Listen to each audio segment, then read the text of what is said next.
கேட்கவிருப்பது புனர்ஜென்மம் சிறுகதை. எழுதியவர் கு. ப. ரா. ஒலி வடிவில் வழங்குபவர் தீபிகா அருண். அதற்கு முன் விஸ்வேஸ்வரன் அவளை நேரில் பார்த்ததில்லை.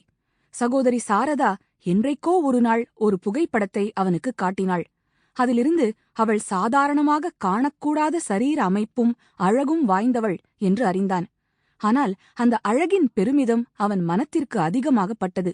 அங்கங்களின் பூரிப்பும் முகத்தின் நிறைவும் ஒரு ராஜச களை பெற்றிருந்தன. பார்த்த மாத்திரத்தில் மிருக உணர்ச்சியை தூண்டுவனவாக இருந்தன. பெண்ணழகு அவ்வளவு பூரணமாக இருப்பது ஒரு பகட்டு என்பது அவன் வெகு நாளாக இலக்கிய படிப்பிலிருந்து அடைந்த அபிப்பிராயம். அந்த மாதிரி பொலிவைக் கண்டால் அவனுக்கு கிளியோபாட்ரா நினைவுதான் வரும். அப்படிப்பட்ட அழகு அழிப்பு சக்திதான் கொண்டது. அதன் நிழலில் எதுவும் தழைக்காது என்று அவன் எண்ணினான். உடல் வளர்ச்சியிலும் முகத் தோற்றத்திலும் அன்னபூர்ணா புகைப்படத்தில் அப்படித்தான் இருந்தாள். அதிலும் நல்ல வயசு, 20. கல்யாணம் என்ற கட்டு இன்னும் அவள் மேல் விழவில்லை.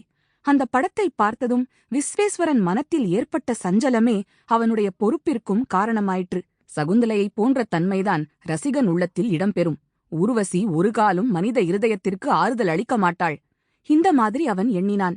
எனவே ரயில் அடியில் அவளை நேரில் பார்த்ததும் விஸ்வேஸ்வரன் திகைத்துப் போய்விட்டான். அவன் எதிர்பார்த்ததற்கு நேர் விரோதமாக இருந்தது அவளுடைய தோற்றம். புகைப்படத்தில் தென்படாத வேறு குணங்கள் அவனுக்கு அப்போது அவளுடைய சாயலில் தென்பட்டன. அங்க செருக்கு சற்றே துவண்டு போயிருந்தது. முகத்தின் காம்பீரியத்தில் ஒரு சோகம் அடிவர்ணம் போல் படிந்திருந்தது. ராஜசத் தோற்றம் முழுவதும் எங்கோ மறைந்து போய் மிக புதிதான ஒரு Sample complete. Ready to continue?